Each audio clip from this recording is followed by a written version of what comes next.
Global Typhoon, Chairman TV. Weather update. Helping homeless people. Please subscribe.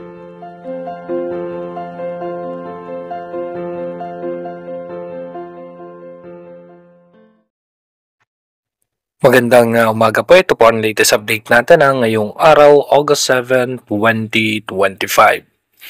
Yung minomonitor nga po nating low pressure area, no?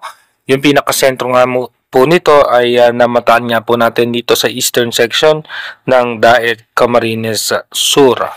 Asahan nga po natin na ito po ay patuloy na magpapaulan sa ating bansa dahil nga po sa muling pagbugso ng ating habagat. At as of now, ayon po sa ating European Center, mababa pa rin naman po yung tsansa na mag-develop ito bilang isang tropical depression or mahinang bagyo. Pero hindi pa rin natin inaalis yung posibilidad na any moment o every hour posible po itong mag-develop dahil nga po every second ay nagbabago nga po ang mga senaryo ng isang sama ng panahon. Asahan nga po natin na mataas ang tsansa ng mga pag-ulan sa Cagayan Valley, Calabarzon, Aurora, Marinduque, Metro Manila, Visayas, Ilocos Region, Cordillera, natitirang bahagi ng Central Luzon, Bicol Region, Mindoro Provinces at Romblon. At apektado naman po ng Southwest Monsoon, ito nga pong Zamboanga Peninsula, Mindanao, Caraga, Palawan, at asahan din po natin yung mga localized thunderstorm. At ayon nga po sa ating advanced weather forecast ng European Center, posible nga pumasok yan sa parte ng Aurora or Isabela, and pinaka-exit point po nitong low pressure area natin dito nga po sa may parte ng Ilocos Region. May mga posibleng low pressure area pa po tayo next week, pero as of now, mababa rin naman po ang tsansa na maging isang ganap na bagyo. Dumako na nga po tayo sa ating advanced weather forecast.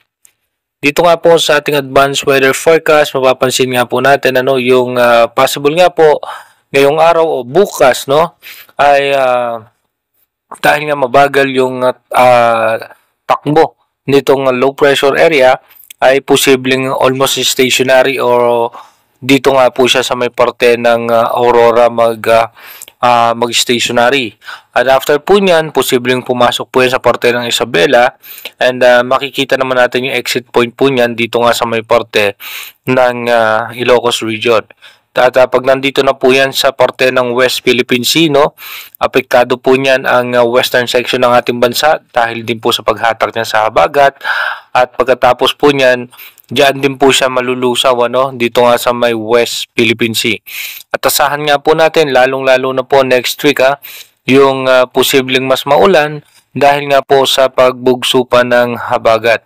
Posible nga po yan hanggang August 10 hanggang August 15 ay asahan natin na may mga pabugso-bugso ng mga biglaang pagbuhos ng malalakas na pagulan na posibleng magdala po yan ng mga pagbaha at pagguho ng lupa.